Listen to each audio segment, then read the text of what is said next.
6 o'clock, we're going to call the meeting to order. So roll call, please. Mayor Breeden. Here. Ms. Stevens. Here. Mr. Blades. Here. Mr. Heyman. Here. Mr. Maurer. Here. 5 present. We have a quorum. Okay. So one motion to approve the agenda, please. So moved. Second. Are we not using I our... don't have anything. Do we need them? Please vote. He's got it on now. We don't have our controllers. He's scrambling back there. We'll do a roll call while he's bringing them up here. Okay. Mayor Breeden. Yes. Ms. Stevens. Aye. Mr. Blades. Aye. Mr. Heyman. Aye. Mr. Maurer. 5 ayes. Motion carries. There they Okay. are. The next item is a pledge. If you please stand with me and place your hand over your heart. I pledge allegiance to the flag of the United States of America and to the republic for which it stands, one nation, under God, indivisible, with liberty and justice for all. Please remain standing. Our Father in heaven, we're thankful for this day we have to meet together. We're thankful for the blessings that we have of living in this great city. We're thankful for the people and the things that go on here that make us a family. We pray that Thou will watch over us this day, help us to make the decisions that Thou would have us make, and please watch over and bless those people in Tennessee that have had that terrible tornado and the lives that were lost. And we pray for these things in the name of our Lord and Savior, Jesus Christ. Amen. Amen. Thank you. Please be seated. Okay, the next item on the agenda is the City Attorney's Report. Madam Mayor, there was no closed session tonight, nothing to report. Thank you. Okay, thank you. Council, if you'll join all of us up at the podium, we have some awards to make.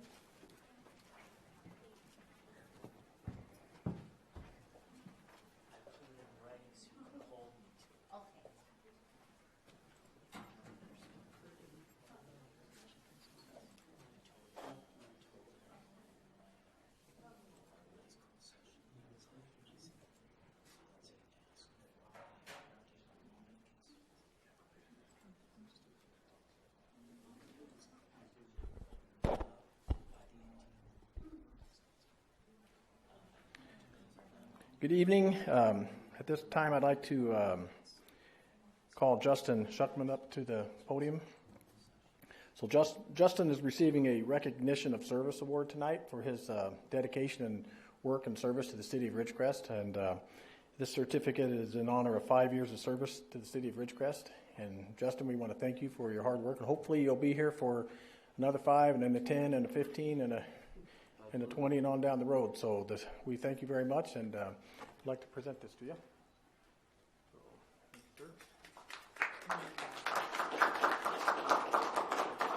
Would you like to say anything? No. All right.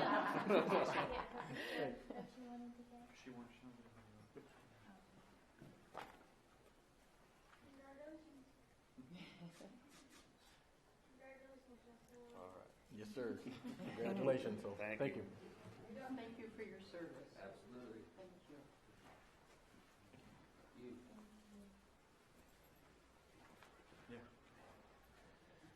Is Officer Michael Campito, are you here?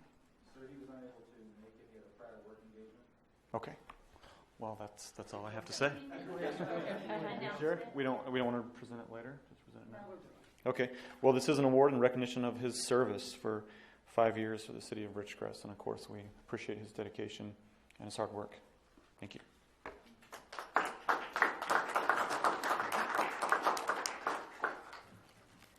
Would Kelly Bruton please come forward?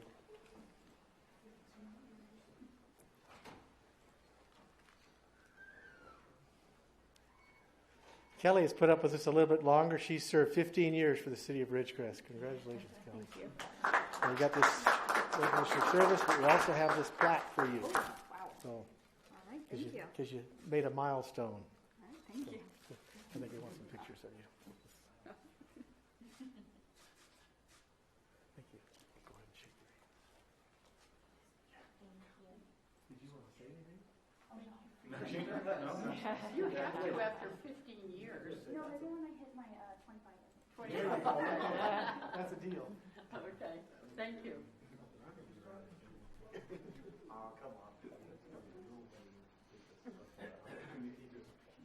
Yeah.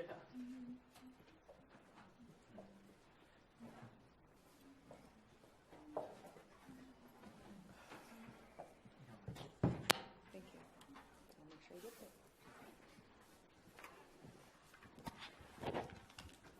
that. Okay, I have been told by our council that I don't need to read every resolution.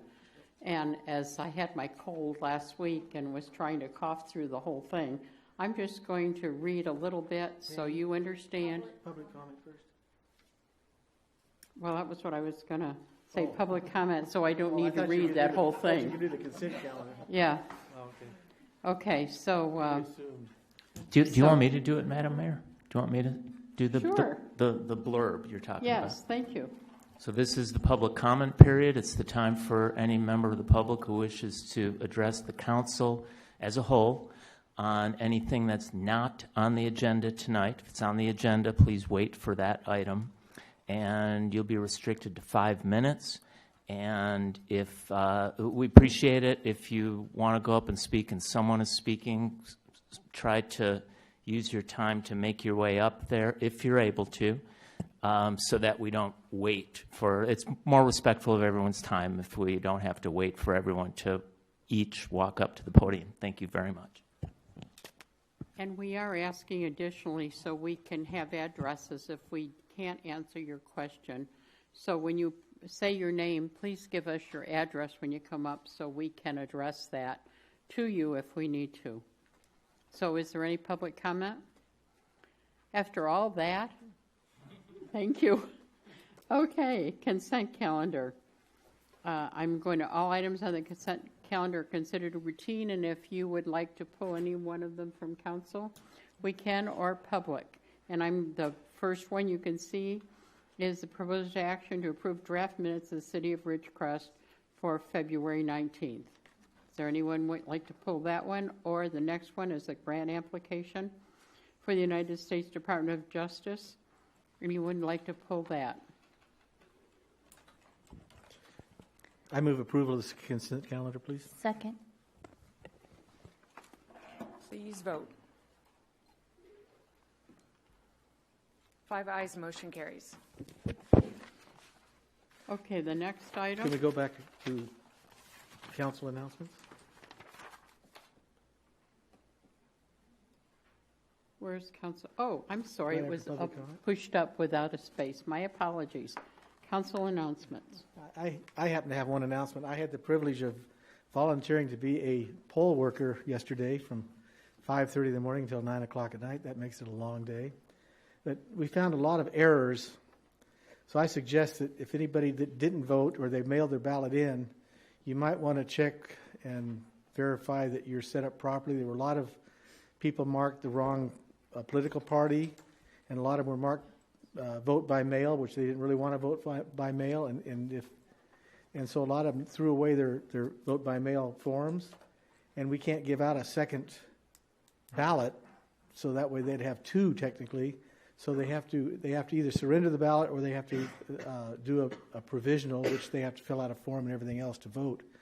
So I suggest, because I understand that like 3 million people's voting registrations have been messed up by the Department of Motor Vehicles. I'm not putting down any state organization, but they're the ones that seem to be the ones that are having the problem. So I would recommend before November that everybody go in and check and make sure that what's on their voter registration is correct.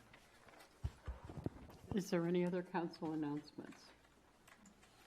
I have one. It's from the Bakersfield National Cemetery Support Committee, and they're inviting us to come to their Memorial Day ceremony on Saturday, February 23rd, to participate with the elected officials that will be there, that they do not know who they are yet, but to show the respect. It's going to be about 45 minutes, and it's at 9 a.m., and if anyone would like to go, the information is here. So I'll give it to Rika.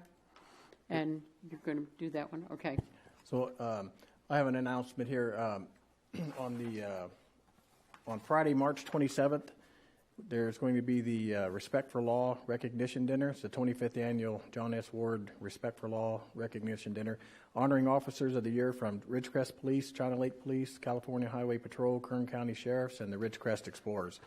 So that's going to be on Friday, March 27th. Catered dinner at the Kerr McGee Community Center. It's $25 per person, no host bar available, and tickets may be purchased from members of the hosting organizations. We can post this. I'll have it on my counter. They can. On the counter? Okay. So, but yep, this is a good one too, so thank you. Any others? Okay. Discussion and action items.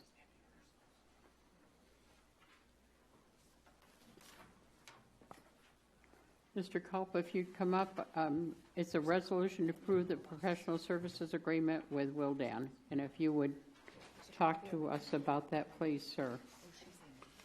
Yes, Honorable Mayor, council members, tonight we're going to be asking you to approve a professional services agreement with Wildan Engineering for construction management for our west side of South Downs widening project.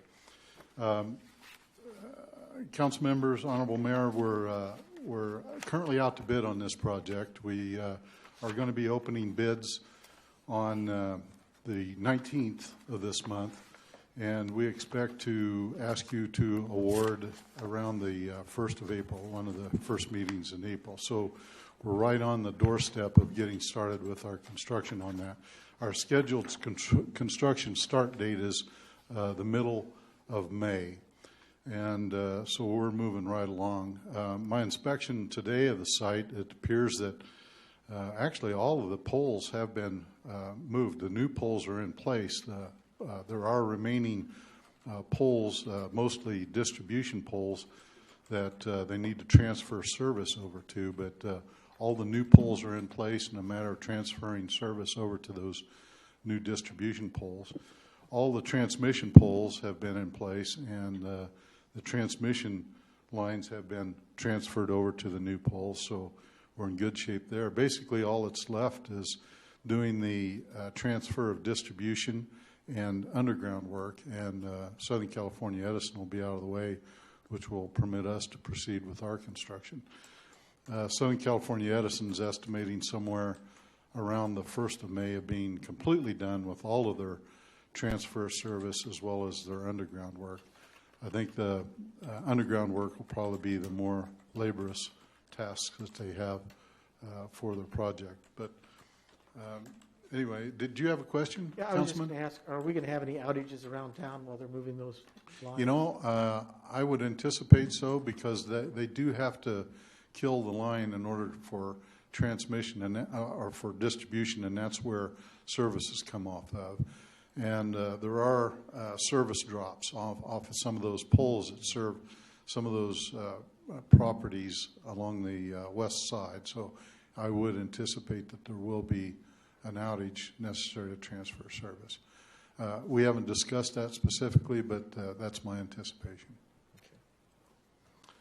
So tonight there's 4 actions we're asking you to take. We're wanting you to award the professional services agreement to Wildan for the construction management. We need you to allocate $106,740 of traffic impact fees as the first source of city funding, and the balance to be funded from Measure V for the construction management. We're asking you to authorize the finance director to amend the budget to reflect all appropriate capital revenue and transfer accounts, and create a purchase order in the amount of $106,740. And we're also asking you to please authorize the city manager to execute the contract. Honorable Mayor, Council, I'm available for any questions you may have. Any questions or discussions from council? Any questions or discussions from the public? Yeah, I think. Oh, do you want to let the public go first? Oh, okay. I'm sorry. No, Dave, no, it's okay. Dave's up. Let him That's know. All right, Yeah. go ahead. Yes, good evening. Mr. Culp, the schedule, did you say when's the construction supposed to start? We're anticipating the construction to start, I think I had it scheduled for May 13th start date. Isn't that kind of far out? Yeah. I mean, we've been waiting 30 years. I guess we can wait another couple of months. But I just seemed like that was kind of far out. The materials, the asphalt materials that we're using on this is a rubberized asphalt product. And last year when we did the east side of Downs, it wasn't until the latter part of May before the weather or the temperatures were up enough to where we could ensure that we would have a quality product go down. That material's is something that we have to keep a very close monitoring on the temperatures of the material coming out and being applied. Yeah. So we were conscious of the unique nature of those asphaltic materials and trying to schedule a start date where we'd have more optimum temperatures for that type of material. Okay, thank you. Well, plus we won't be awarding the contract till the first part of April, Yeah. so that's only 30 days later that they'd be starting construction. Right. Okay, Kyle, sorry. No, that's great. I think the first question I want to ask is, we have a start date, but was there an estimated end date, a completion of the project? The term of construction is 60 days, 60 calendar days. And then how come we're not waiting until school's out? Well, we anticipate the start date. It's kind of our projected schedule. There could be that's not an absolute date. If we need to, we can certainly schedule it after. I think we're very close to when school is being dismissed in May. I think it's somewhere around the third week of May is when school is typically dismissed. So there's no absolute start date that I have, but that's just what I've projected for our starting of construction. And it was based upon the needs for a quality material for optimum time of year for asphalt placement, as well as around the Southern California Edison's estimated completion of their work. So it's not an absolute date. Well, plus there's a lot of concrete work that needs to be done before the blacktop's put down, so the real disruption of traffic is to be when they're blacktopping, right? That's correct, yes, that's a good point. And the median? And, well, Will they still maintain some degree of traffic flow, though, during the Yeah, construction what we period? anticipate is closing that reach and opening it only to local traffic. Obviously, we have to maintain it for Mather Brothers and the apartments. And if the charter school's out of session, there'll just be, whatever personnel would be manning the school site during that time period. The detouring, it looks like we can very easily detour traffic around that and offer the contractor a site which he doesn't have to deal with traffic control as rigorous as it may be on that very heavily traveled section. And so Perfect. that would include like detouring the baseball because. Yeah, we were thinking of coming in off of Abigail and to Church to get to the park facilities.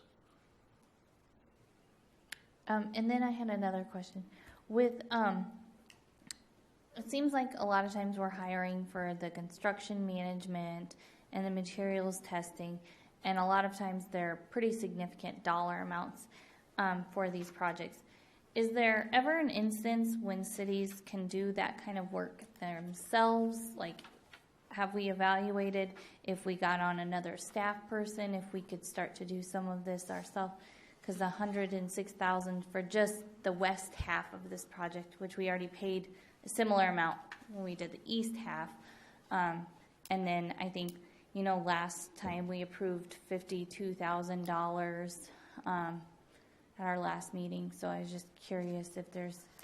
Well, certainly staffing would be the key to be able to provide these additional services. Materials testing, however, might be difficult. Inspections and resident engineering might be tasks that could be handled by staff. I have to tell you, though, particularly on federal programs, not necessarily on this project since this is being funded by the city, but on these federal programs, an RE and resident engineer will have a whole team of resources behind him just to take care of the paperwork that's required for these federal programs. So I would not recommend that for The federally funded our ones. federal programs. Okay. However, city projects, if you were to staff up with qualified individuals, you could undertake some of these tasks with an adequately staffed department. And then do we have an idea of what portion of this 106,000 will come from Measure B? That wasn't specified in the staff report. I'm afraid I don't have a precise breakdown on that. Do you have like What an we're estimate weighing- or Well, ballpark? I'm afraid I don't. I wasn't prepared to have a breakdown for you tonight. But what we did is we dedicated the traffic impact fees for the construction, and we wanted to also utilize those to the maximum extent possible versus using Measure V to try to utilize those for these services and then backfill whatever remaining funds are necessary to cover those services by Measure V. And I'm afraid I can't give you a metric on what will be necessary for traffic impact versus Measure V. Okay. My question was similar to Lindsay's. The 106,000, how did we determine that was the amount that would come out of the traffic impact fees? Well, we asked the consultant to look at the project and determine what the tasks are that are going to be necessary to fulfill a 60-day construction time. Okay. And so the consultant will break down his proposal in terms of construction management, inspection services, and quality control or materials testing. And he uses, his knowledge of past projects, of what kind of time, what the tasks will be to take care of each element of their proposal. Okay. So it's really based upon past experience and the number of tasks necessary to fulfill a 60-day contract term. Okay, thank you. Any other questions? I had one more, or did you? Yeah, I have one more as well. This is more of a general question. Well, it does relate to the project, and it is in no way raking you over the coals. It's just a quick question. I noticed after reading through the entire proposal, this Wildan has done a lot for Ridgecrest, which is good, as in the great working relationship, knowledge of the city, the people, demographics, so on and so forth. But are we always going with Wildan because they're more of they're a go-to because they're handy to work with, or are they actually the best firm to use in this situation? Yeah, well, the professions code, yes, it is. It's the business and professions code require professionals, architects and engineers to be hired based upon qualifications-based selection. And each time we have a project, we solicit RFPs, RFQs for qualified, for pre-qualifying a consultant, as well as an RFP then to determine what the proposed cost might be for that project. And it's all based upon qualifications. Now, we have a pre-qualified list of consultants that we solicit from, and from that pre-qualified list, we determine the most qualified consultant that would be able to handle that particular project. Sure, I'm sure it's taken into account also. I looked also in the report, they break down their hour and their labor hours, which is good. And so is it taken into account the amount of work they're already doing for the other half of the project? Yes. And I might mention that, when we enter into these contracts, the contractual amount is a time and materials with an amount not to exceed. So we set a ceiling, and then we actually monitor the actual time. So what we will actually pay may be much less than that 106. So it's based upon an actual time and materials, and then we put a cap on it. So we anticipate that their services will not exceed that amount. And I also read that they are to check in with you at regular intervals. Oh yes, we have construction meetings during the course of construction, usually weekly. Awesome. Thank you. I'd like to also add we haven't had any problems with Willdan in the past, and we had lots of problems with contractors around town, and we approved Willdan to do inspections and approve plans. And since that's happened, I think a majority of the contractors in town are using Willdan, and it's a much smoother operation. They're very professional, but they're quick, and we don't get the complaints that we used to get from the contractors about things that were going on with them. All right, and that was going to be my next question, is that out of that long list of projects that they've done, do they reflect, their work has been reflected well? It looks good. Well, All this stuff, all their work has been done well in the city. Yes, we've had very good success with the use of Willdan, and what we found when we solicit for qualifications, we cast a broad net to consulting firms out there to provide services to us. And what we're finding in our location out here, there's not a lot of professional services in the Central Valley or even in the Inland Empire that really want to spend the time to come all the way out to Ridgecrest to do work for us. And what we found is that Willdan and their firm, they specialize for municipal services. They offer planning, they offer engineering services, financial services. So they offer a wide range of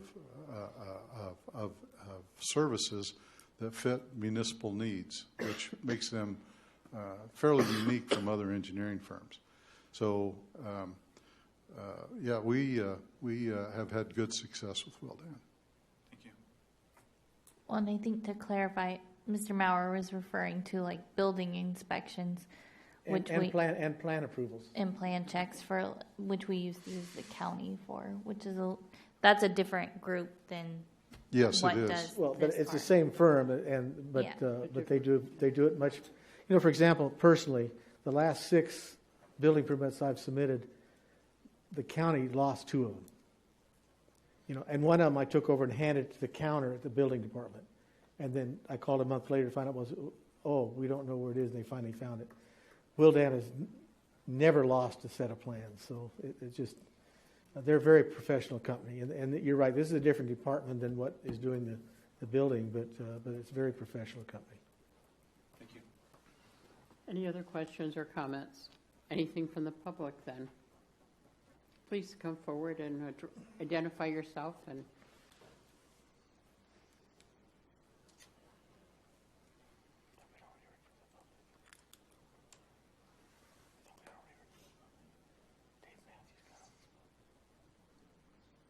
Hi, my name is Ari, and I'm just a nobody from Ridgecrest, but my dad's a general contractor, he's deceased now, but couldn't that be a job done by the Public Works Department? Well, the extent of work and the number of different types of construction, we don't feel we'd have the labor or the equipment to really perform all the tasks that are there. The materials that are being utilized for this, the asphalt materials, it's a rubberized asphalt, and it's very touchy to use that. It's very much dependent upon temperature and the placement of those materials, which requires a heated screen, a self-propelled paving machine with a heated screen, in which the city does not have that type of equipment. Mm-hmm. So we're at a loss of manpower and the type of equipment necessary to be able to construct this reach. Also, the base materials we're using, it's a cement-treated base, and that requires specialized equipment in order to spread cement material, to mix it in with the existing soil materials, and then get it to the proper moisture content to have a firm cement-treated base section. I object to that, and also to the labor. Couldn't it be done in the evening so it less disruption during the day? Well, the problem would be that you're limiting the contractor's ability to do work during normal working hours, and in the evening you'd be faced with light standards or trying to illuminate the site, which can drive up costs. And so it's best to try to do it during the normal working hours when inspectors can get out and take a look and see how things are going during normal working hours and so forth. Okay. Well, through the Public Utilities Commission, I know they do a federal grant too for the Public Works Department. Couldn't it fall all under the lines of that grant? I'm not familiar with any grants that are offered through the Public Utilities Commission. I'm afraid I'm at a loss there. Okay. That's all I have. Thank you. Thank you. Okay, any other public comment? Okay, no more council comment? Okay, a motion? I make a motion that we approve all 4 requested actions. Second. Please vote. 4 ayes, 1 no with Ms. Stevens. Motion does carry.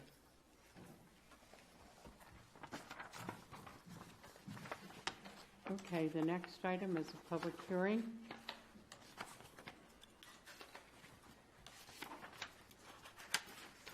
And I see you're coming up.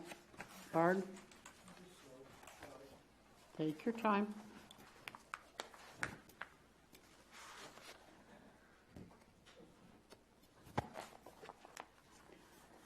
This is a public hearing and approval of a resolution of the City of Ridgecrest to consider public comments and establishing a finding for unmet needs that are reasonable to meet with the public transportation system for fiscal year 2021. So you just stole all my thunder. Pardon me? I said you just stole all my thunder. Well, I'm going to open the meeting, but I know that we're going to consider all the comments, so go ahead. We are, but I'd just like to read a little bit before we open the hearing, if that's all right. All right. So the Transportation Development Act of 1971, as amended, provides for disbursement of funds from the local transportation fund to various eligible transportation uses. The funds are distributed by Kern Council of Governments, KernCog, in a capacity as the Regional Transportation Planning Agency, and eligible claimants wishing to receive TDA funds through KernCog must conduct an annual review of transit needs of the individuals and groups in the community. So that's what we're doing tonight.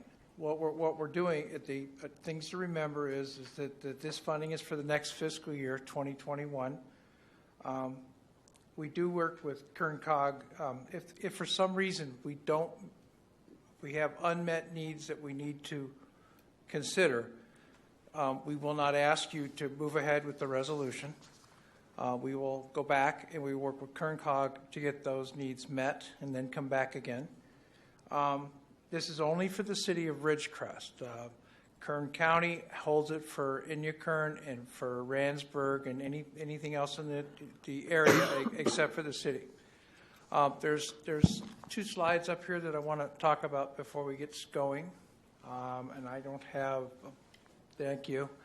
An unmet transit need exists if an individual of any age or physical condition is unable to transport himself or herself due to deficiencies in the existing transportation. Excluded are those requests for minor operational improvements and those improvements funded and scheduled for the following year. Next slide. Okay, you got to have operational feasibility. The requested improvement must be safe to operate and there must be adequate roadways for transit vehicles. Duplication of service, that we don't duplicate service. Timing, the proposed service must be in response to an existing rather than a future need, and services must meet the legal requirements of Farebox. So the thing to remember is it has to be doable, and actually it has to be doable.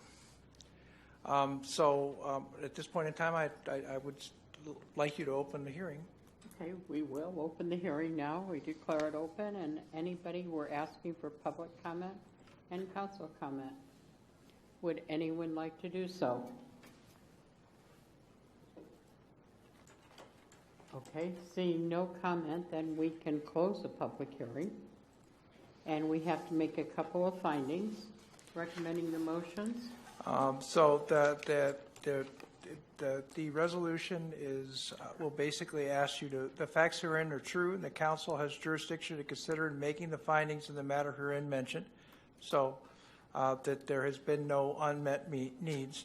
Council hereby determines that there is no unmet transit needs that are reasonable to meet, and the Transit Service Coordinator is directed to submit the findings and supporting documentation to KernCog. So all you would need to do is vote on the resolution.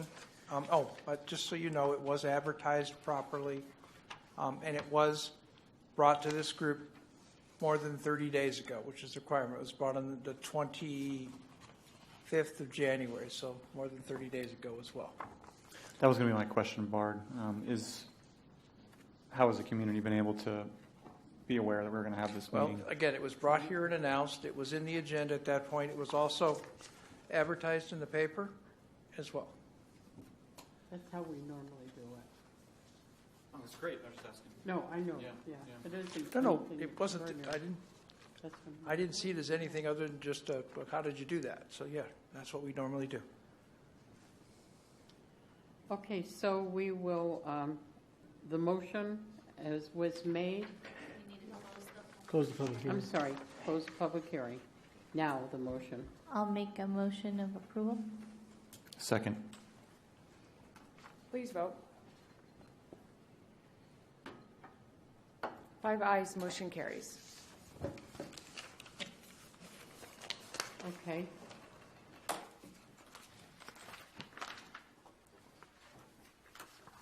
And then are we going to do the motion to by title only? Or are That's we? the next item. That's what I'm going to ask for. The next complete item. That was a public hearing. Now we're going to ordinances, and that one will Right. require two. This is Okay. the bicycle park. Oh, I mean the sorry. skate park. I've skipped ahead again. That's okay. I got to get new glasses. That's all there is to it. Now we will So- come to that. I asked for this item to be placed on the agenda because we received a number of times people visiting asking that BMX bikes be allowed in the skate park. There was also a quality of life meeting held and comments were received there. Mr. Blades attended in my absence that meeting. We also, I'm going to pass out some laws. I put 2 copies down there. So if you could take a stack. There's two papers for each of you. So there's 2 sections of government code there's one government code and then one assembly bill. Government code section 831.7 identifies that a public entity is not liable to any person who participates in a hazardous recreational activity, including anyone who assists that person or any spectator of that hazardous activity. And if you see, I underlined down under section 3, bicycle racing or jumping is included. And then also, Assembly Bill number 1146 is the other page that I gave you. So basically, what happened was a lot of cities weren't confident that 831 specifically called out skate parks. So then they brought forward this assembly bill, which specifically calls out skate parks and covers that cities aren't liable for them. Because I think there was a lot of questions on our liability being a concern, and as long as we have signs properly posted and we don't charge fees for the use, and what else was there? And we have proper insurance, which we contacted our insurance company, and they said that they would have that. Their response did say back in the staff report that they had concerns over increase in liability, but I feel confident after finding these codes that were covered, and I spoke with Mr. Pilchin about that, and if he wants to add anything else. Thank you, Vice Mayor Stevens.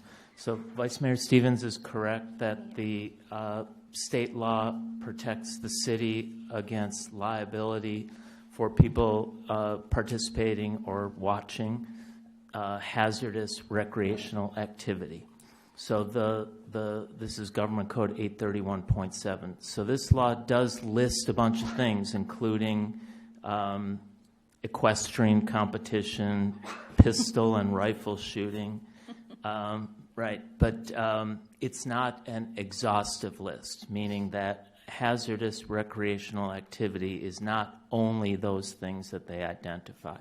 So the city is within its rights to determine, as we've done in this ordinance, that the other wheeled devices at the skate park, scooters, bicycles, roller skates, that those are all at the skate park, that's a hazardous recreational activity. So the city is making it known under the code that we're considering those hazardous recreational activities, which if we put appropriate signage up, which the ordinance also provides for, then there's protection under this liability protection. The only thing I'll add to what Ms. Stevens said was about the law that expressly said, and you were right, that there was concern that it didn't list skateboards or other wheeled recreational devices. So there was a law made that named those that phrase, skateboard or other wheeled recreational device, and that section of the law did sunset at the beginning of this year. So now that particular law in the Health and Safety Code only refers to, specifically identifies a skateboard is deemed a hazardous recreational activity. But we're filling in the missing language by adopting an ordinance that identifies those other things. So have I confused everyone? No, that makes sense. Okay. Go ahead.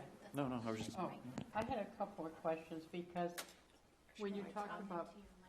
Turn on your mic. I'm sorry.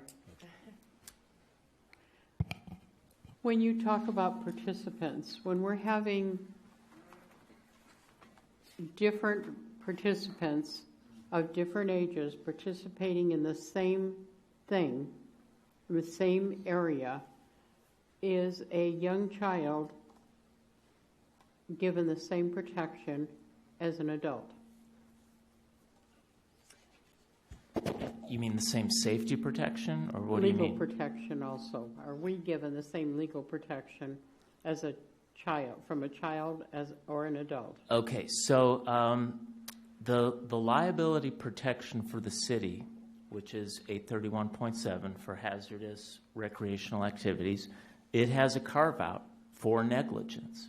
So if, for example, something at the skate park was not working right, or there was a big crack in the concrete or something like that, it doesn't mean that a injured person would have no right to sue. They can try.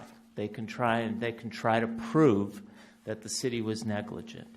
So are you raising the idea of, I'm not sure I'm following. She's asking if kids are, if we're still liable for children versus adults. Are children permitted at the skate park?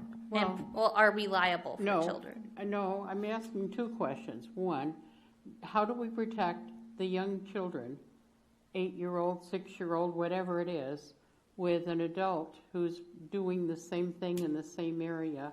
How do we protect them? And then the liability by not, if we aren't able to protect them, the liability we bear. I can't answer that without looking at without having a specific fact situation in front of me. It says specifically under 831.7 in Section A that if the person, him or herself, was voluntarily in the place of risk or having the ability to do so, failed to leave. So, I mean, I think if their parents or the kids are there with their parents, like that covers that. Anyone who is voluntarily taking themselves to that place of hazard activity, the liability of injury is on them. So if a parent consent. That's kind of the nature of a inherently dangerous activity. It's like when you go to hockey game, you're taking on the risk of a puck hitting you in the face. So there is some. That's what you mean, I think, by consent, is that you're deciding to go in that situation. Give consent. Well, I would say I'm his saying parent. I would say his it parent. Could be 12, Parental. His parent would give the consent. But I guess what I can't tell you is that an injured person would have no argument to make. They might have an argument to make. If you might be able to come up with a specific set of facts that might show that the city did not make things safe enough. I'm it's not possible. looking for an ironclad rule. Okay. I'm looking for something that gives us the protection as well as all the people that are participating as best we can. So I guess that's going to come down to what does the city decide are the rules needed for the site and for the skate park. Our ordinance does require that the police chief establish rules that are not in the ordinance. So this might be the number of people that can be on the site at the same time or something like that. So these are things that are going to affect safety, but they're not all spelled out in the ordinance because the police chief separately makes rules. Yeah, so the parental supervision, I think, is a huge thing on the 8-year-old or younger or 9, 10, 11, 12-year-olds. It is an inherently dangerous activity, and so it is whether they're out there, by themselves on a skateboard in the skate park alone, or if they're in there with other, scooter traffic or BMX freestyle traffic. So I think just the fact that if you have a younger child in there, the parental supervision, anyone that's going to be there with their child, it's their responsibility to have supervision over their child and to make sure that, if it's a really full day that day, then maybe you don't want your kid in there with a bunch of other, congestion. Pick a day that's not quite so busy. I think that's pretty self-regulating in it. And so... Something for the police chief to consider. It could be worded, parental supervision is highly recommended, Yeah. for the kids, but I don't think we can legislate that, into it. So it is a dangerous sport, but so are a lot of things that we do with ourselves, and so I don't see an issue with that part other than the safety thing. It is a concern, and we'll get to that. I have some concerns with it because you do have bigger individuals on bicycles, and so weight and impact is an issue. But it's when you look at, I want to go right off into what I had to say tonight. Tony Hawk is a world-class, X Games skateboarder, and I've done a lot of considerable research in this topic and bringing bicycles and let's relegate this BMX freestyle bicycling into skate parks. And Tony Hawk being a world-class skateboarder, he is 100% behind bringing BMX bikes into the skate park world. I thought that's pretty telling. In a Bikes Belong study, which I found to be probably the most legitimate study that I could find online, 100 cities surveyed across 30 states, so it's a pretty big survey. 46% or 46 of the 100 do not allow, I guess it's percent, 46% do not allow BMX bikes in a skate park, but 54% do out of those 100 cities.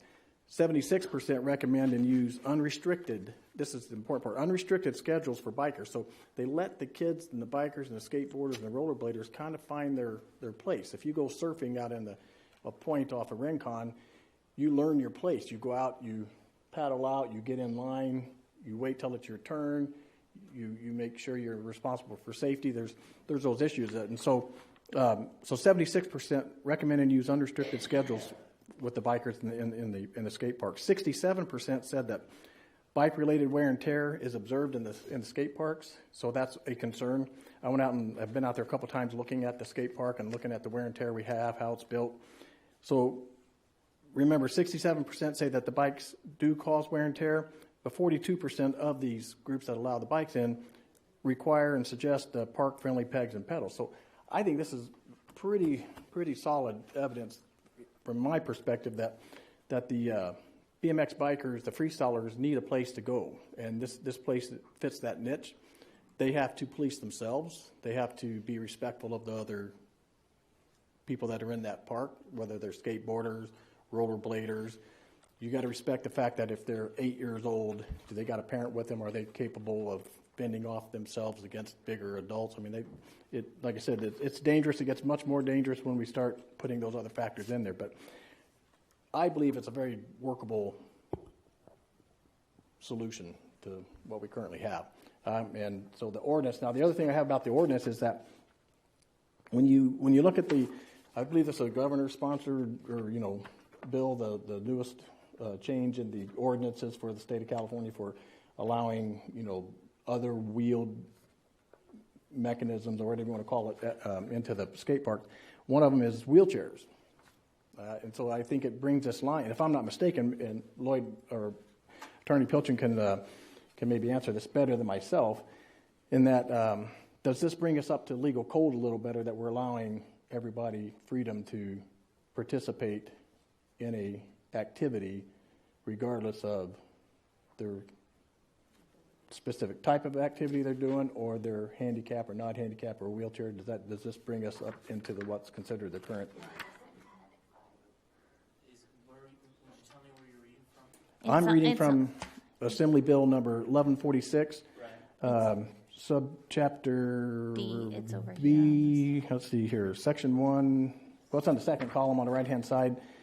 Section D. For purposes of this section, other wheeled recreational device means non-motorized bicycles, scooters, inline skates, roller skates, or wheelchairs. That's part of the section that expired. Correct. So if you go, section 1 was only valid through January 1st of 2020. If you flip to the back page where I kind of put the box around it for you guys, where it kind of starts halfway down, it says section 2. This is actually the part that is in effect after January 1st, 2020. And so that section no longer lists out. That's what Mr. Pilchin was referring to earlier when he said that it kind of, between section 1 and section 2, the thing that changed was calling out other wheeled devices. Other wheeled recreational devices. So can you have wheelchairs in the skate park then or not? We're not calling it out in our ordinance. Okay. So we're not listing that as a allowed use in the skate park. I would think that would change the nature of that skate park quite a bit. So that is not the nature of this ordinance. And I don't see anything that's requiring us to include wheelchairs. Right. And I was going to actually mention that survey that you brought up as well, as it seems like this is something that, and I also looked real quickly, and there's a number of cities across California that are allowing BMXers in their skate parks. It seems like they're self-regulating, working it out, respecting each other, giving each other opportunities to do their tricks. And so I think, Mr. Blades even went out there one weekend. I did. Right after the quality of life meeting, I spent some time just hanging out, talking to anybody who was at the park, just to see if there was going to be any issues while I was there. I just stood there in a baseball cap to watch how things worked out, and everybody's self-regulated. And then once they found out I was from the city, of course, I got a lot of comments. Everybody wants shade. They want things to be changed, which they're all great. And I took notes, believe it or not. And I think it's also important to mention that there's a lot of positives. Like we're going over, we're getting down in the minutia, which is what we're supposed to do. But there's a lot of positives to being more inclusive to other people within the city, kids especially. But I know grown adults who go there on their lunch hour, and want to ride their bike in the park. So I think it's important that we make an effort, as long as we're not causing, of course, liability to the city. And it looks like we've hemmed most of that up. I don't think we should lose steam on trying to find an additional resource for people who ride BMX bikes somewhere else in the city, whether it be a pump track somewhere else. Because it should be noted that park was, we understand that. It was originally built for skateboards. We know it's smaller. So those things, has it been working all these years? Are people riding bikes in there anyways? I think that, we got a few norths and souths there. So we know it's happening, and it seems to be working out just fine, which is great. But we should still be looking for another solution, and maybe that's a conversation for another day. So I agree with you 100% on that. And but what's interesting about this particular aspect is the BMX freestyle aspect of what they do. It's such a little niche. Like the BMX, because Kyle and I sat in on that, and we had lengthy discussions on this, and we got to talk with the BMX guys and the freestyle guys, and who was that? Mainly the main two, I think, that we talked with. And so for the freestyle guys, it's a unique niche. Excuse me if I'm calling you, something other than what you like, but it's what you do, and there's really not too many places to do that. A BMX track or some of these other avenues, that's more specific to what they do. They're BMXers. They have a different style, different requirements for their tracks and that kind of thing. So, and there's really nowhere for these guys to go other than go out there and create places that they're not supposed to be at, and anywhere with concrete and unique, cool stuff, and you're going to want to ride on it. So I'd like to see this, pan out. And not only that, I'd like to these very things that Councilman Blaze has brought up about, like shade. I walked out there again today, and what did I see? A young man on a BMX bike. I thought, well, imagine this. It was on my lunch hour. And so I talked to him for a little bit, and he really wanted to see, wasn't one of you guys. And so anyway, he wanted to see, I asked him, I had him come over, and I think he thought he was in trouble or something. And some old guy asking him, I felt the same thing Kyle or Councilman Boyd was talking about. But so I talked to him a little bit. I said, would you like to be able to ride your bike? And he goes, mm-hmm. And I said, well, we talked a little bit about these issues that we're talking about tonight. And he seemed very adamant about it, very, receptive to it. And so then I asked him, well, maybe you might want to scoot out of here before you get busted, because right now it's still illegal. And so, but anyway, so I thought it was pretty funny that, that was my lunch hour today. But I'd like to see some of this area, the shades put up. It's hot. We need to probably improve upon that. And the more activity we get, and this kind of was where I was going with this conversation, was you take any one of the groups here we're talking about, skateboarders, inline rollerbladers, freestyle BMXers, maybe you're not big enough in your own group and size to get much done, but as a coalesced group together, you guys can get more done. And so it'd be nice to see shade up there, see you participating in, figuring out ways to get money to help, facilitate this project. But anyway, that's all I have to say. Yeah, and that's what I also noticed is through my research, there's a lot of specific grants available that then maybe if you guys kind of formed a group together and came up with some ideas, that then maybe we could start looking at going after that kind of stuff. So, so I think maybe, I don't know if any of the public wants to talk that came. Mike, do you have anything you want to say? I have a question. It was brought up when I went out there, not last Saturday, the Saturday before. I was surprised to see so many different people there, young and old, and was brought up to me, one of the people, the parents who helped fund building that park and building that facility, and she was a little upset that we were, when they funded this, they didn't do it for anybody other than themselves. And I said, well, when you funded it, were you under the impression that nobody else would ever use it? And the question was, it's our money that did it. We weren't doing it for everybody. We were doing it for the organization. And we were funding the youth advisory group. But it's on public land. Pardon me? But it's on public land. It's on public land. But it was their dollars that helped build it. And I said, do you see any way that we could work together? And naturally, she did not. I asked her to come tonight, and she is not here. So I'm wondering what is the approximate cost of doing a second one? A lot. It's about Well, I know it's a lot. Does $40 anybody know? is, from what I saw, it said $40 a square foot is approximately the cost to build, which, so, And what size would one need? I'm not sure. I know that I talked to and some of people in the audience might know Stephen Pearl. He rides bikes pretty hardcore, and he does up in Chico. He works for the city of Chico, but he also goes around as an engineer and empty lots building pump tracks. And I think I've seen pictures of stuff that he's done using just dirt. Sometimes it's dirt where they went out there and used asphalt. I think it can be done cheaper. I think it's just a larger conversation to have. Money to be raised. And I mean, your point's very well taken. There was a specific use for this park. That was the intention, but I think it's morphed into something else. And I think we have the issue in this town of already having a limited amount of capabilities to people, especially younger kids, to get stuff done. I'm not trying to say that we should say, you don't belong here, so go fly a kite somewhere.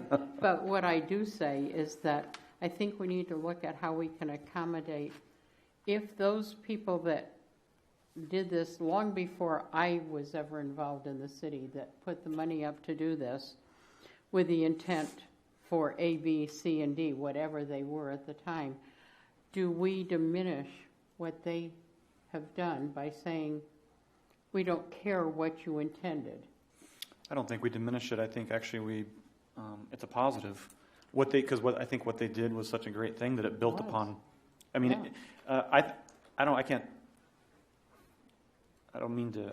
genuinely excited when I go by there and I see that place full of kids, because they're not sitting watching TV or playing video games. They're actually out being active. They're sweating, doing things that kids don't do these days. they're staying out of drugs and they're doing something productive. And I think too, BMXing, maybe back when they first got the idea, that wasn't as big of a sport as it's become. And so I think, and scooters, those weren't as big of a deal. But I think them having the park, just because at that time long ago they decided it was only for skateboards, doesn't mean that we don't morph and grow as a city. And I think a lot of cities have gone through a similar thing where when they initially designed their park, it was just a skate park for skateboarders. But as there's been growing interest for BMXers and scooters, they've opened it up and allowed it because, realistically, we don't have endless funds. And I think they're looking for a place to use now. And so I think, are we saying, do we not continue to look for a solution, maybe to separate them? No. But for now, I think this is the easiest and best use for the park, is to open it up and allow them. And as long as we're covered legally from liability, I think there's not really a reason not to. Does it have to be concrete for this BMX? Can it be dirt? Can it be asphalt? For what what they're doing is they're mainly doing jumps and tricks. Is that head nods? Yes. So they're not looking at, there's different styles, right? There's racing, and then there's the jumps and tricks. And for the jumps and tricks, they need the hard surfaces and the rails and the concrete to do their jumps and tricks. So I talked to at least 10 or 12 skaters, I'm going to call them pretty hard-nosed skateboarders, and not one had any negative feedback about bicyclists, BMXers coming in. I think, and this is my assessment, that there's a lot of skateboarders who move into BMX bikes too, in freestyle. I know I have 3 sons. They went through the skateboarding and BMX. My garage looks like a Frisbee's antique museum. It's full of bikes and BMX bikes. They went through the BMX bike craze, and so I know they personally skateboarded and BMX biked, and so I'm sure there's a lot of crossover between those two sports and disciplines, because they're both in the same park, different technique. So I'm sure there's overlap between the skaters and the freestylers. These guys can answer that question better than me. I was going to say, these gentlemen took their time to come down here. Why don't we let them talk? I'd like to hear from them. Who would like to Unless come they up don't and want to speak? talk. They're nervous. Yeah, don't be nervous, guys. Stay nominated. How's it going, Eric Catlin? So I mean, you guys are on the right track, I think, as a whole. To answer just some questions that I remember, if you guys want less collisions and stuff like that, everybody's covered under these laws. If you go back and read it, it says anybody who is participating, anybody who's assisting. So I could have my son out there and I could be helping him, and you guys are still covered even if I get hurt, even though I'm not actually doing the sport. So it actually covers a lot. You guys want less collisions. You guys are worried about kids and, bigger kids or me out there, because it could cause a lot of damage. I agree 100%. That's why we do the best that we can to watch out for them. But if you guys want to minimize that, expand the park. Bottom line, the park is small. I'm being facetious here, but how much would you be willing to donate to make that happen? Well, that's another thing, is that you said that we... Okay, so you said I'm not trying to be critical. No, it's fine. So do you remember a little thing called Gen X? Yes. Generation Excellence. Yes. I was part of that. Yes. I was on the Youth Advisory Committee. I've been involved a lot. I went to Walmart. Gen X wrote a check from the money that me and few friends and my cousins and my aunt and, I had a bunch of people involved. And we cut a check from Gen X to the city, public funds, okay, over $10,000. We have a receipt. So we raised money. And what did that go to? I'm sorry, what? What did it go to? To the skate park. The skate park fund. Okay. So you had a BMXer. From you as opposed to the Not for me. Not for me. From Generation Excellence. The city got a check for over $10,000. Okay. So, so when you say that, all these people raised this money for the skate park and they didn't want it to be used for BMX, that's not true. I don't know that all of them. Okay, well, I'm just saying, because that's what you said. So I'm just saying that there are people that raised funds, public funds, for the skate park that thought that it was going to be used by more than just rollerblades and skateboards. There was kind of gray areas there that everybody wasn't really aware of until the city put up a sign. So that's why I've told you guys, I got kicked out the day the skate park opened, 20 years ago. So you guys realize the park's been there 20 years, right? Okay. How many times has the city been sued? You guys are all worried about being covered from the skate park. From the skate park. And now that we're allowing bikes, So from the actual skate park, you guys have been sued 0 times. But you guys are so worried about being covered. That's our job, though. Yeah, That's what the public would be worried about. I'm just saying, you guys are like, oh, we need to be covered, we need to be covered, we need to be covered. Like, I've been ambulanced out of there how many times now? I've never sued you guys. I've literally been ambulanced out of your guys' skate park. I'm not going to sue you guys. These dudes sitting here, they're not there for that. We're there to have fun. We're there to utilize it. We're not there to, try and put the city down or anything. So, what's some questions you guys have? I have a question for you. Go ahead. About the, because again, since I don't ride BMX bikes, the pegs that could tear up the park. What's the common use? What do you guys use when you're doing tricks that are already attached to your bike? I mean, is there a difference? What is the difference? Right. Okay. It said in that thing that they recommended the pedals and pegs that were, and so is there a difference in the kinds? Because I saw some people try to say no pegs allowed, but they said that wasn't realistic. So yeah, it's not realistic. So there's park-friendly pegs and park-friendly pedals. Pedals you don't really have to worry as much about. Pedals aren't really going to do anything. It's more pegs.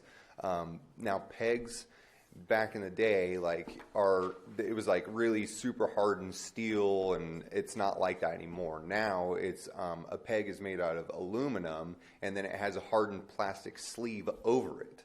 So it's actually much softer than say the truck of a skateboard.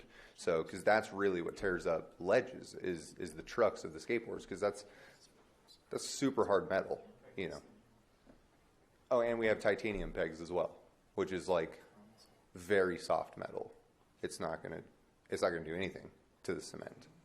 So basically, what you're saying is the newer ones have gone to park friendly, and probably even for your own bodies more friendly. Yeah, they slide a lot better because we used Yeah. to have to use like a lot of wax and all kind of stuff, Yeah. and we don't do that anymore. Now it slides much better, less wear and tear on the park, So Now, the ordinance talks about safety equipment. Does everybody wear safety equipment out there? no, Not at all? well, not. I mean, I wear a helmet. Most of these guys wear a helmet, but that's because we're on bikes. Like, if you slam on a bike, it's going to be probably more dangerous than slamming on a skateboard. You can still get hurt on a if they skateboard. don't wear a helmet, there's signage that says that they're required to wear it. So that would be It talks where not only about helmets, it talks about knee pads. pads and everything elbow else. pads. Yeah, Yeah, and that's where they would open themselves up to a ticket again. My daughter's a skateboarder. I guess she calls it a big board. It's wider than a normal Yeah. skateboard. Yep. And she's going to college, and she actually rides that to class. But her knees are really messed up. Yeah. Scars everywhere. So. Yep. So I mean, we do pad up. If we're gonna like film or if we're getting like serious, riding a contest or something, we'll have helmet, gloves, knee pads, shin pads, ankle braces, mouth guard. There's a lot of safety equipment. As a city, I would just honestly recommend that you guys require a helmet. That's it. Like knee pads and elbow pads and all that, and expecting them to put that on every time, that's just unrealistic. They're not going to do it. So. Well, the ordinance mentions helmet, elbow pads, and knee pads. Yeah, according to the state law, we have to require those things. Gotcha. But on the actual sign. Yeah. Yeah, makes sense. So I think the biggest issue I think anybody has fundamentally is smaller kids being ran over. I mean, I know that would be my concern. I have a young child. Of course, I probably wouldn't have my young child there, but I know you can't speak for every single person who rides a BMX bike, but in your experience, do you have issues with running into smaller kids? I mean, are you just plowing down kids, or is it not much of an issue? I've been riding the park for 20 years, so I kind of know where, as soon as somebody goes in, I know where they're going to go. I know the flow of the park. I know, like, where they're going to be at, so I can avoid them. Most BMXers can read that and know where they're going to be. So I don't want to hit a kid. Nobody wants to hit a little kid. That's, it's going to hurt them. It could possibly hurt you. We try to avoid them as much as possible. Now, I know on your guys' city sign, it's a recommendation for younger kids to be taken there on Sundays in the morning hours. I don't remember the exact hours that you guys put on there, which is awesome. I think that's really good. But that does bring us back to that it is a very small skate park. And if you guys want to really look at what's going to stop collisions or little kids versus big kids and stuff like that, you're going to have to expand the park. So just based off the size of our park. The sign out there right now talks about an age, right? Isn't there a sign out there that if you're I think it just says younger kids. I'm not sure exactly if it says because an age it or had not, a but limitation on. But what we were noticing in this law is that it covers ages 12 and up. So something that the police chief may have to put on there is that it would be for only ages 12 and up. Right, if I may, Madam Mayor, so what we're saying is that the law that today only addresses skateboards, because it does not identify the other vehicles, which is what we're including in our ordinance, the condition of the protection of the city for liability, the condition is that the person riding it be 12 or older. So that they're younger than 12? I mean, and they're injured, that's their responsibility. No, they're not supposed to be there. So meaning that monitor that out there? I would recommend that it be one of the police chief's rules. Oh, okay. I would like to ask our staff also, but I would also like to hear if you all have any more to say. Do you guys have anything else? Gentlemen, you're all here. You came for a reason. Share with us. I mean, we got skateboarders, we got BMXers, we got scooter guys. We're pretty much all here. I could have brought a lot more, but I heard a lot about you scooter guys. Okay. You have somebody behind you, so Yeah, if we could probably. let him identify himself perfect. and speak, and your address too, please. Hi, Christian Catlin. First of all, I'll put 10% of all my earnings from my company towards the skate park. I'll do it right now. I'll get other businesses to do it too. So when it comes to funding for the youth, it's awesome. I own Catlin Computer Solutions, small business, but I'll do it. One of the things I'm hearing a lot, you guys are worried about damage to the skate park. Since day one, we have ignored everything you've said not to do there. We've ridden bikes, we've ridden 50cc motorcycles and jumped them where the middle rail was, into the dirt. I mean, crazy stuff, okay? The skate park's not getting injured. The bikes aren't gonna hurt it. Nothing's gonna hurt the park. It's not gonna add any wear and tear. Everything that's happening now is just gonna continue. It's been happening for 20 years, so there should be absolutely no concern on that. Okay. And then also, what we're also worried about with this is the municipal code RMC 4-7101. So this is the municipal code that we originally brought forth, which is the regulation of vehicles for all public parks. So when you're talking about liability for wheelchairs, you actually have a municipal code right before the RMC 4-7102, which I believe is for the skate park, that does prohibit stuff. So I think if we could go in that full RMC section 7-4, the entire clause, if we could redo that, that'd be perfect. And we'll get a coalition again like we did 20 years. I was 10 years old selling raffle tickets outside of Albertsons, and I raised alone like $2,000 for the skate park. When I was like 7, 8 years old with a broken arm, people loved it. So whatever we need, we're here to work with the council, and like we would love it. That's all I have to say. I don't know if one of these guys want to talk. Thank you. All right, thanks. Okay, nothing else, gentlemen? I'd like to ask our staff. Jason, can you come up and oh, I'm sorry. All right.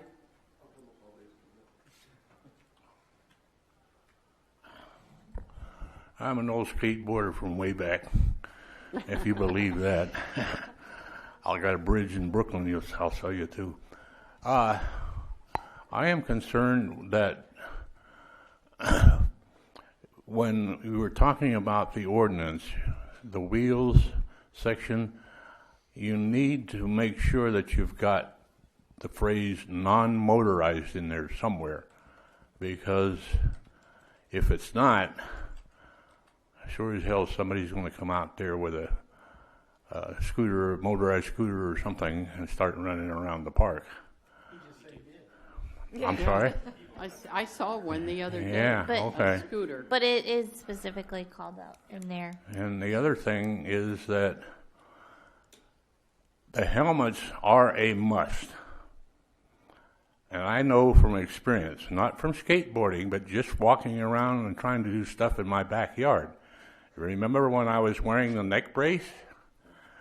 Well, what started that out was there was a big laceration right up here across my forehead.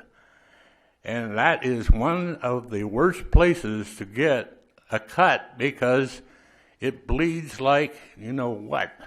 And it's hard to stop. That's why I ended up in the emergency room. Couldn't get it to stop bleeding. So you can very quickly, and thank God it didn't happen to me. I didn't go unconscious, but if you start losing enough blood because you can't stop it, that person is going to go unconscious and possibly go into cardiac arrest or something else. So that definitely has to be a must. And the other thing is that when you post some rules, I would just suggest that you say, you be courteous and respect other occupants of the park, and make sure that there's somebody there that will follow those kind of courtesies. They can all get along together, I think, in there. 12 years of older, you're in the area where you are socializing, so just use some common courtesy, and I think we could get along together. Now, having said that, I still think you need a bigger park, another park for the bikes themselves, because, as I recall, this park is really not that big. I haven't been over there in a while, but I'm going to go take a look at it one of these days. Thank you. Thank you, sir. Jason, I wanted to give you the opportunity. I know you've said things in the past. I wondered if there's anything you would like to say.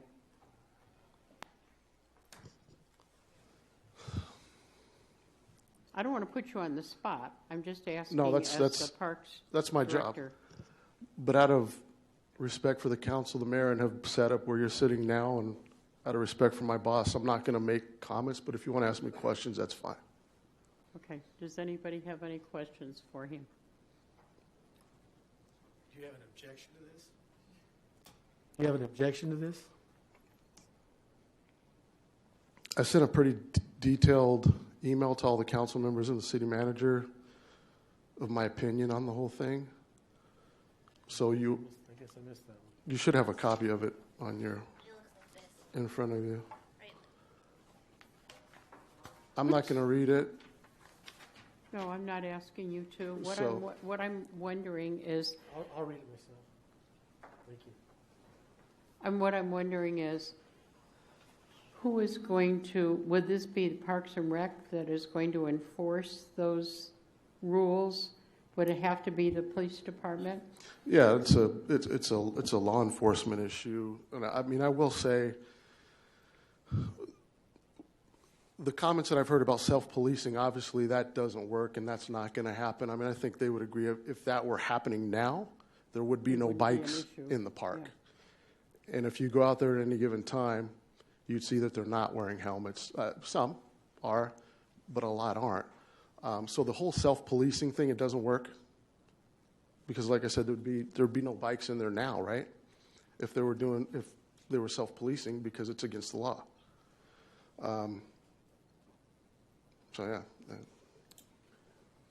That does bring up an interesting point, you know, as far as the ordinance and the policing of it.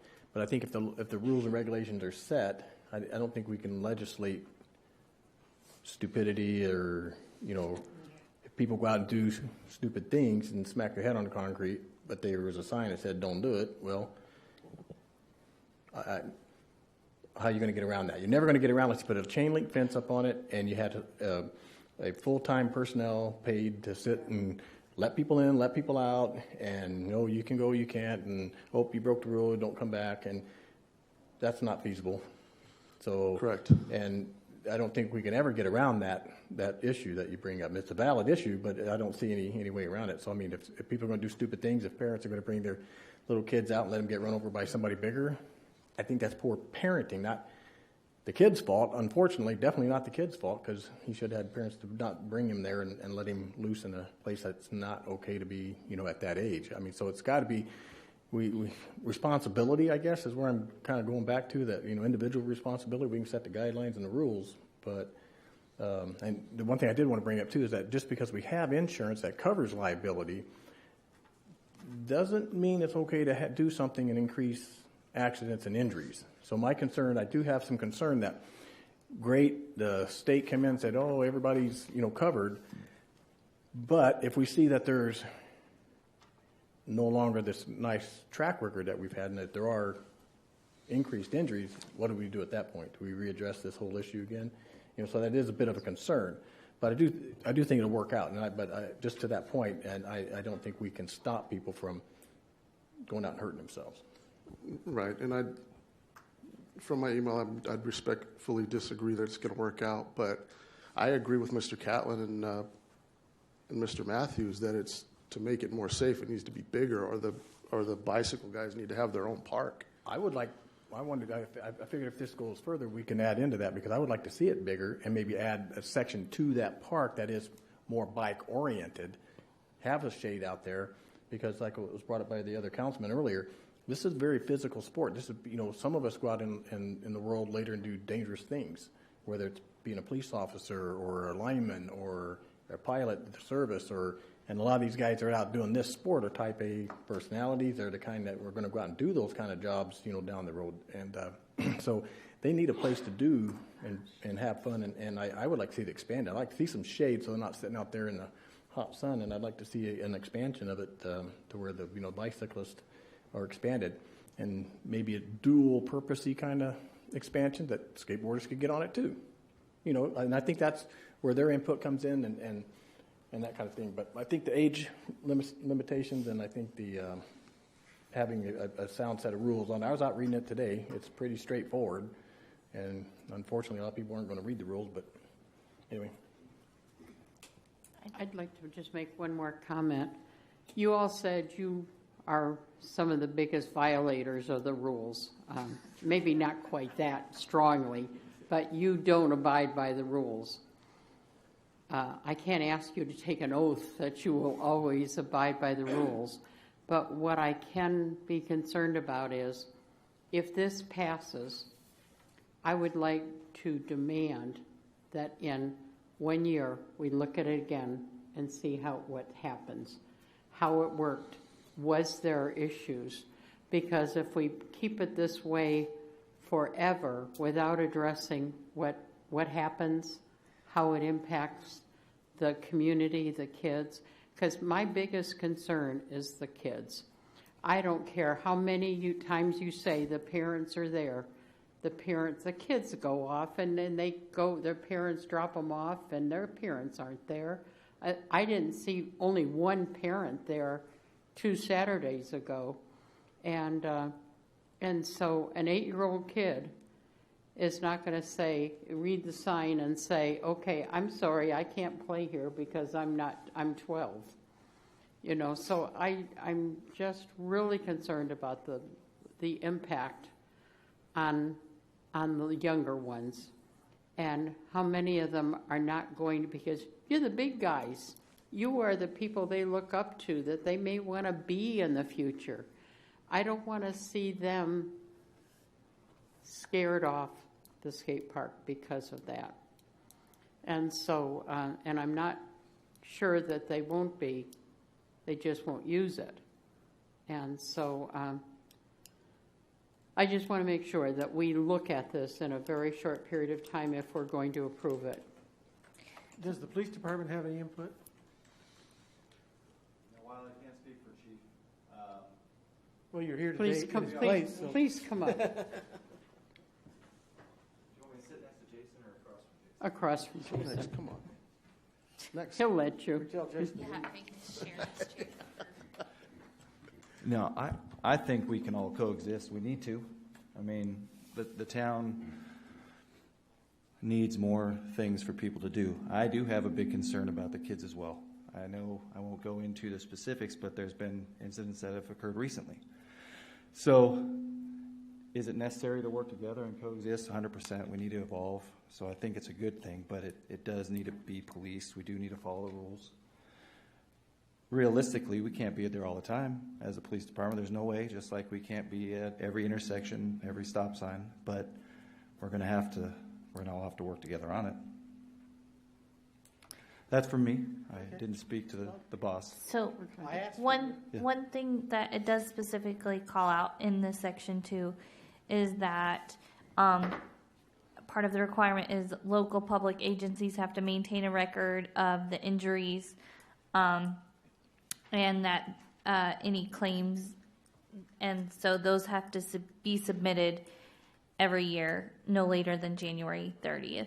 So basically, there's a reporting process that, according to state law, has to be filled. Any injury, or is it major, or how do you say? I'm just telling you what's in this section. I'll let him figure that out, but I'm just saying. So what we could do is, if that's something that has to be filed annually by law, that could be the time when we bring it back for review to the council. So, and then I think what it sounds like, according to this, is that it calls out 12 years of age and older. So it might be remedying the issue of the younger kids being present there anyways, because maybe according to state law, they're saying no one under 12 should be there. So that's something that the police chief and Exactly. Mr. Pilchin will work out with the chief rules and regulations for the skate park. I think it's important to also note, at least for the public, that if this doesn't go well, like if for some reason this increases issues, I can only imagine, I don't have a crystal ball, but I can only imagine it's just going to result in the park being shut down completely. So I hope that everybody takes that into account. I just want to answer Councilwoman Stevens' question about the reporting. We do, I don't know if it's a state law or a law, but we require as a department that no matter what the accident or incident is, that it's reported in writing. But the problem with the skate park, there's no one there, so it's only the people that would come into the Kerr-McGee Center, to the Parks and Recreation Department, that would report it. I mean, it's easy for basketball and volleyball and all those sports because they're there, and it's witnessed by a lot of people. They can just go to the counter and fill it out, but that just doesn't happen at the skate park. I mean, in the 8 years I've been the head of the department, it's happened 0 times that someone's came written reports, but many phone calls, but written reports, it just doesn't. Right. Well, this is just saying that we're required to turn it into the I state. understand. And so there is a reporting process that we have to fill, and so as part of that, he could come forward and say, we had no filed incidents. Though some may have occurred, no one officially filed them with us. And I think one other thing to note is that before, when I researched the purchasing contracts, skate parks, there was a contractor that did do the skate parks, so that might be someone too that we could look at and ask them for cost on expanding our park, so that we have kind of a ballpark idea if we want to move forward with raising funds or going after grants too. So yeah, I like that, because in looking at that study that we all had gravitated toward, that's a bike industry, and one of their concerns is that they're not there's not enough for these the kids on bikes to do. So maybe there's grants within some of these companies or organized industry organized groups that we can solicit for. What I saw too is grants. There's lots of scholarship opportunities for kids who want to go on to college or something. For BMXers in particular, they can get a scholarship for college. And I think also I saw that there's opportunities to host events and races and things like that too. So it could be an attraction for our community if we did look at expanding or adding a race track too. I think someone has already contacted about looking at adding one out by the motorcycle one. Yeah, we were contacted regarding possibly expanding that lease agreement with the fairgrounds to add a BMX track. So we haven't got an official request from the fairgrounds, but we know there's something percolating out there in that regard. I know for a fact that there is, because they asked who they should contact, and I told them you. Yeah. So they are. Have you been out and talked to them at the fairgrounds at all? And were they receptive to your concerns and issues? We're talking about building an ADA track. We talked a little bit about building dirt jumps. You know what? I'm allowing you to talk please. I'm sorry. I encourage you to do that. My apology, because nobody can hear you back there. It's okay. So they've talked about building an ABA track out at the fairgrounds, which is sanctioned racing, which does bring a crowd. It used to bring a lot bigger of a crowd. It's the sport's kind of iffy right now, but they've also talked about building dirt jumps, because we can do the same thing on dirt.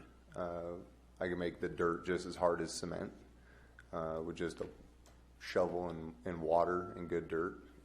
So we've talked about a few different things. I don't know if that's going to help the city, though. So, but did you have an actual question? What was your question? No, I was just stating that I knew that Were they people were looking at. receptive to your request? Oh yeah, we've talked to them. I mean, we've talked to them before too. I mean, I don't really want to build something out at the fairgrounds, but that's just because I know who's doing the whole motocross track and all that. They've got their own problems going on right now.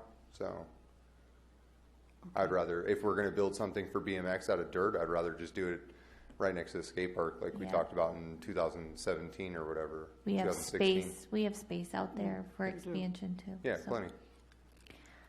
Okay, thank you, Eric. Is there anybody else who has anything they want to say? I don't. It's not a public hearing, so we don't have. I just asked public to comment on this. Did you close public comment? That's all. We haven't. I haven't yet because I wanted to make sure there's nobody else to say anything. You do? Yes, sir. Okay. And I'd like to add just a quick comment while Bard's coming up. Some of these skate parks and facilities.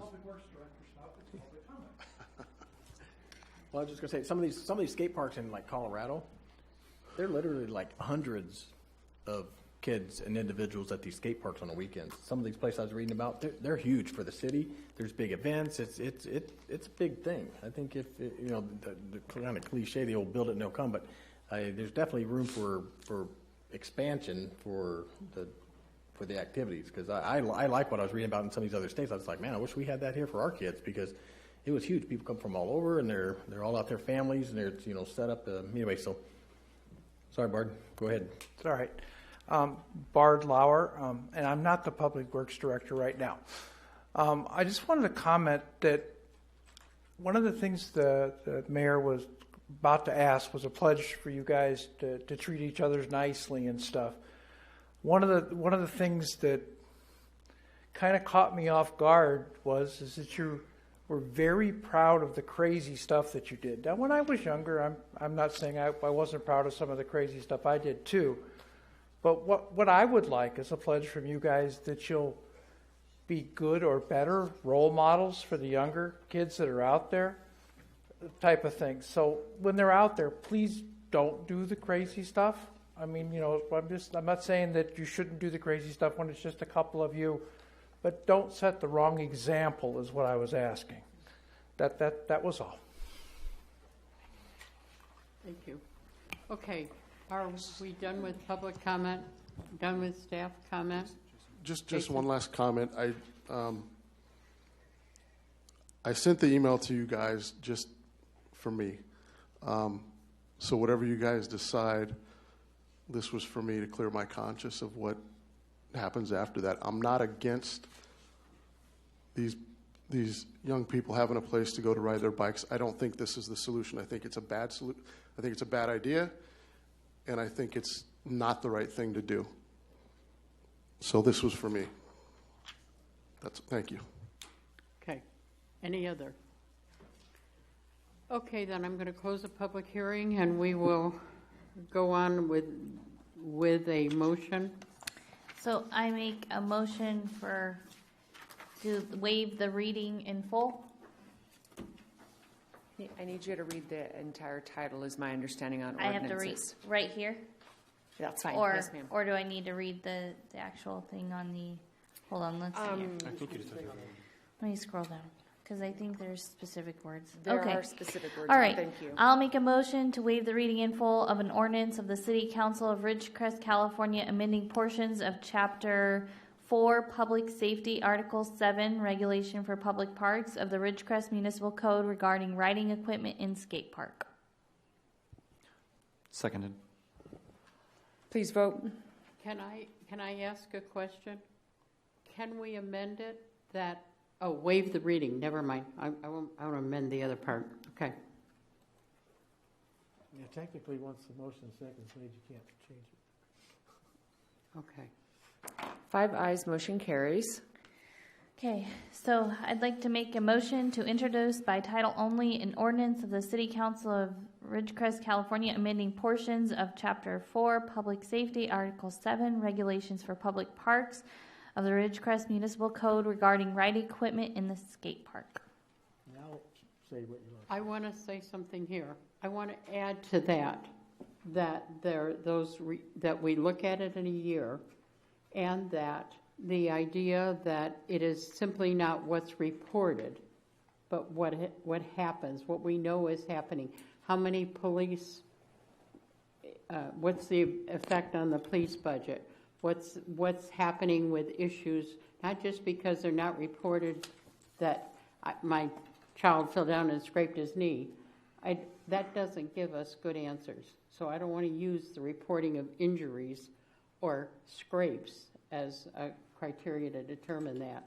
I want to just look at it again in a year or whatever the time frame you all think is sufficient. I'll take 6 months. Madam I don't Mayor, want to go longer than that. I'm hearing well, I'll ask, are you asking that the ordinance be sunsetted after a year, subject to further review, or are you directing staff to bring the report back in a year? Sunsetting means that it's done. Right. I don't want to sunset it. I want to have a report, and we may say, no, we're not going to continue it. So I would call that direction to staff and not be part of the motion. And that's not part of the Yeah, motion. I think that we could just, as a council, could bring this back as an agenda item. Yeah, I got a quick solution For to that. review. When this motion, if this passes on second reading, I'll have Ricka place it on the calendar a year from now with a direction for the chief of police to report on the status of the skate park, including Mr. Patton. And we can have discussion of it. Yeah, at that meeting and review. And I concur. We could direct it at one. I think it's important that we do that. And we could. I'd probably say the most appropriate place to do would be the quality of life, not unless the full council wants to hear it. We could start quality of life. If there's an issue, then we can bring it to council. Yep. But we can have Jason's analyst, Narissa, put it on the calendar for a year after when it passes. And then quality of life. I mean, it can go to quality of life, but I want it to ultimately come back. Then I'll instruct Ricka, or you guys can instruct Ricka to bring it back in a year, and we'll instruct the chief and the Parks and Rec director to make a report on it. That's simple enough. Okay. I'd like to second the motion. Please vote. And may I make a suggestion here also to have Mr. Pelchin explain how an ordinance works for these young men so they don't think that they can go out there tomorrow. So we still have a vote on there, and 2 people need to vote, please. Mr. Heyman and Ms. Breeden still need to vote. I haven't voted, but it shows I have voted. I voted. Did you guys switch your remotes? No, I have Ed. No, what number is at the top of your remote? On the front of it, on the little... I have a 4. Okay, yeah, you guys must have accidentally picked up each other's remotes. No, he handed them to us. They were handed to us. Okay, Yeah. well... Mine was over here. He couldn't have picked mine up. Okay, well, you're supposed to be 5 and he's supposed to be 4. Do you want to switch them? But regardless, we are good. The motion carries 5-0. When I went to vote, I looked down and I'd already voted. So. I had voted in the one coming up. So I was like, Madam Mayor, may I explain? Please. Okay, so for the benefit of the public, the way that all ordinances, not just skate park ordinances, all ordinances have to have 2 meetings. So the first meeting is what's called introducing the ordinance, and then it is not passed until what's called the second reading, which is at the next meeting. And that's just done for public notice purposes, so that decisions are not made quickly, and the public has an opportunity to see it on the agenda and show up and think about it after the first time that it's introduced before it's actually passed. And then even when the ordinance is passed, it still does not come into effect until 30 days after that, because that gives time for someone to file a legal challenge against it.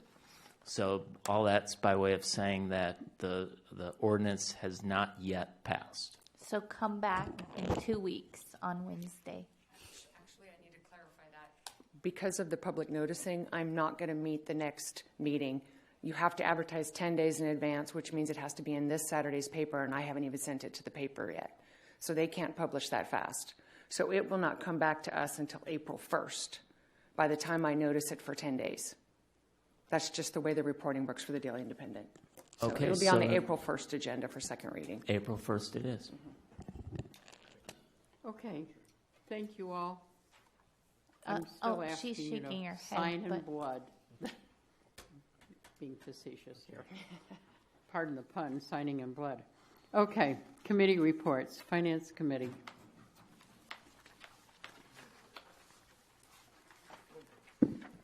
So Finance Committee did meet.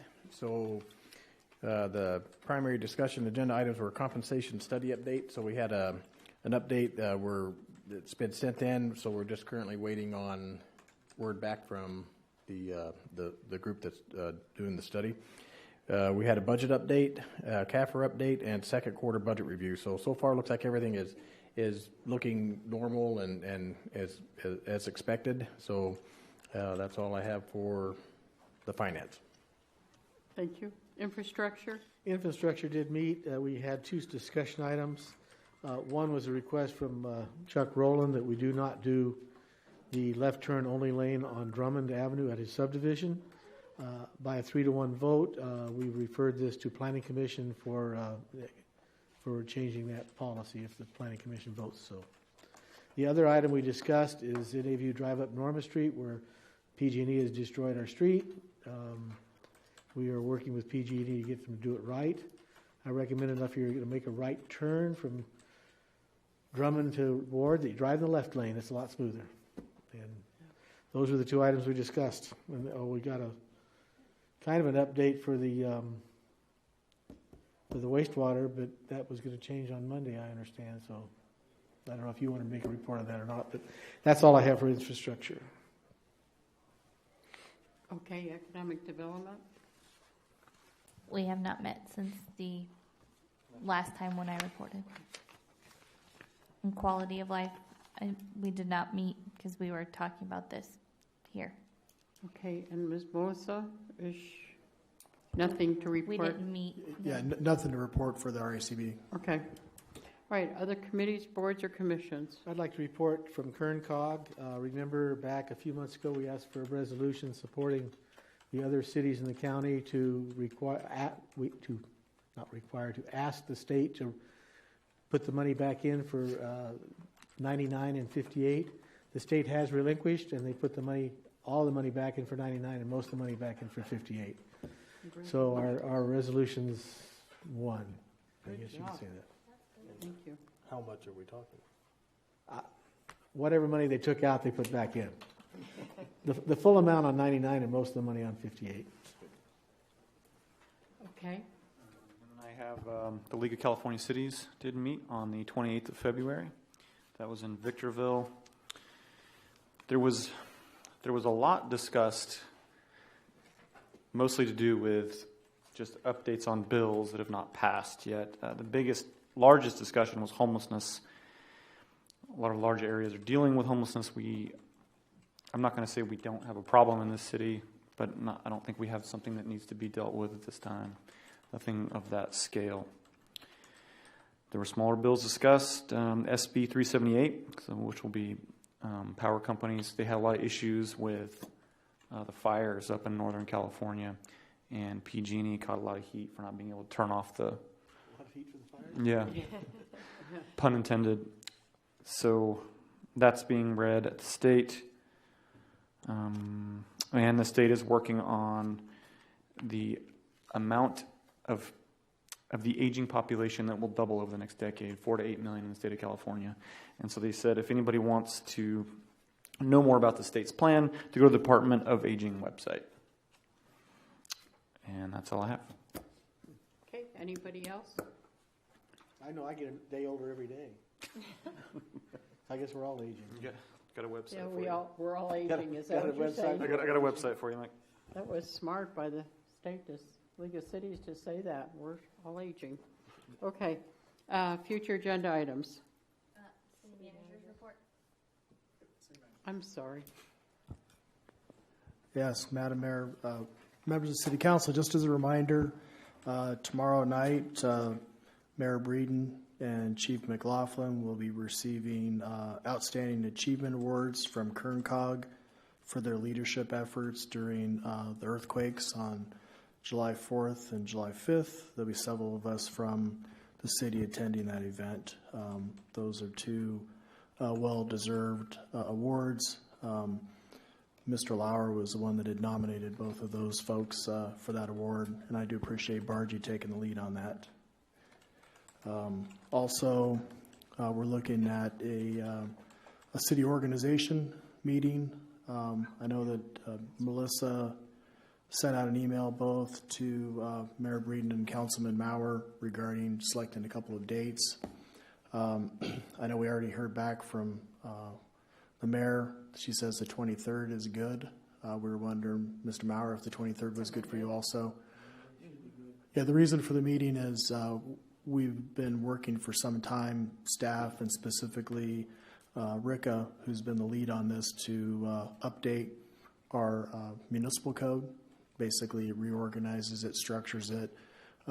It gets it up to date legally in some areas, doesn't make any substantive changes at all, but it does put us into a position where we can now start doing some of these updates, and that's what we've been waiting for. So we wanted to bring it to City Org first, and then Rika will make a presentation on that, on where we're at on it, and if we get permission from City Org to move forward, we'll bring it to council for their review and in consideration. What it's going to do, it's going to replace our entire current municipal code, like I said, reorganize it, and it'll get us up to date.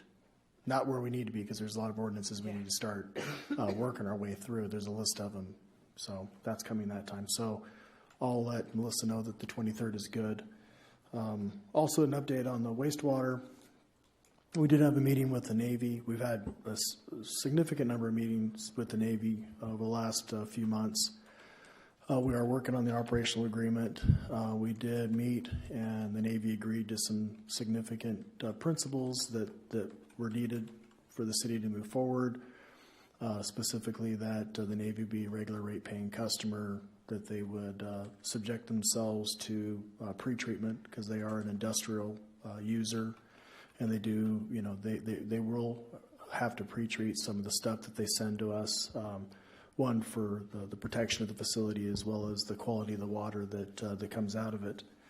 And there's a third one we're still working on, but I do believe it's not going to be insurmountable, and that's making sure that the Navy has some of these mandatory clauses on termination that we dealt with on the easement agreement that I believe we can work our way through. They will have, or believe that they have, the appraisal on the easement done, and they should have it to us in April. So we'll be able to take a look at that. So we're getting a lot closer. So we still feel that this is the best option to move forward, and we're hoping to be able to put this thing to rest here shortly. Another important thing is we did get it elevated to the point to where our attorney is going to be working with their attorney, so we can work our way through some of this federal acquisition regulation language so we get through stuff a little bit quicker. So it's not the contracting officer going to legal, environmental legal. So we're going to try and get a one-to-one on that to be able to get it finished. So that's all I have to report at this time. Okay, thank you. Now, future agenda items. Anybody? Okay, Rika, Ron, I think I sent it to you also. It came from Assemblyman Fong wishing an item to be placed on the agenda that he's asking for our support. So I gave Rick a copy of it and asked if we could put it on our next agenda. Absolutely. Okay. All right. Nothing else? Okay. Mayor and council comments. Anyone have any? Yeah, I wanted to say thank you, Mr. Patton, for your email. It wasn't disregarded. I hope you didn't feel that way. I may have had my own opinions, but I did take your information under advisement. Thank you. Okay. Then we will adjourn. Thank you all for coming.